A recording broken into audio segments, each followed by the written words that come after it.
ଢେଙ୍କାନାଳ ଜିଲ୍ଲାର କାମାକ୍ଷାନଗର ସହରରେ ଜନହିତକର କଲ୍ୟାଣ କାର୍ଯ୍ୟ, ରକ୍ତଦାନ, ସଫେଇ କାର୍ଯ୍ୟ, ସଚେତନତା ଅଭିଯାନ, ବିପଦ ସମୟରେ ଅଗ୍ନି ବିପନ୍ନଙ୍କୁ ସାହାଯ୍ୟ କରି କାମାକ୍ଷାନଗର ଏନ୍ଏସ୍ସିର ଅନନ୍ତପୁରର ଅଗ୍ରଣୀ ଯୁବ ଅନୁଷ୍ଠାନ ନବଜ୍ୟୋତି ଯୁବକ ସଂଘ 50 ବର୍ଷ ପୂର୍ତ୍ତି ପାଳନ କରୁଛି ସୁବର୍ଣ୍ଣ ଜୟନ୍ତୀ ସମାରୋହ।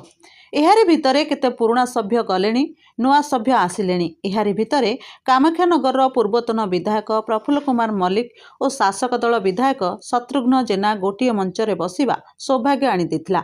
ଏହି ସୁବର୍ଣ୍ଣ ଜୟନ୍ତୀ ସମାରୋହ କ୍ଲବ ସଭାପତି ଅଶୋକ କୁମାର ନନ୍ଦଙ୍କ ଆୟୋଜନରେ ଏକ ସଭା କାର୍ଯ୍ୟରେ ସମ୍ପାଦକ ହିମାଂଶୁ ଶେଖର ମହାପାତ୍ର ବିବରଣୀ ଓ କ୍ଲବର ଇତିହାସ ପୁନରାବୃତ୍ତି କରି ସମସ୍ତଙ୍କ ପ୍ରିୟ ଭାଜନ ହୋଇଥିଲେ।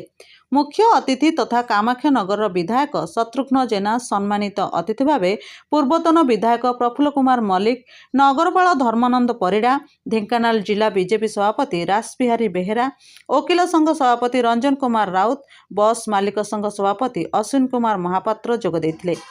କ୍ଲବ ତରଫରୁ ସାଂସ୍କୃତିକ କାର୍ଯ୍ୟକ୍ରମ ହୋଇଥିଲା। ସମସ୍ତ ସଭ୍ୟଙ୍କୁ ଗୋଟିଏ ମଞ୍ଚରେ ଉତ୍ତରୀୟ ଦେଇ ସମ୍ବର୍ଦ୍ଧିତ କରାଯାଇଥିଲା। କ୍ଲବର ଅମର ପ୍ରସାଦ ଶତପଥୀ, ସୌମେନ୍ଦ୍ର ଦାସ, ରଞ୍ଜିତ ସାହୁ, ରବିନାରାୟଣ ସାହୁଙ୍କୁ ସମ୍ବର୍ଦ୍ଧିତ କରାଯାଇଥିଲା।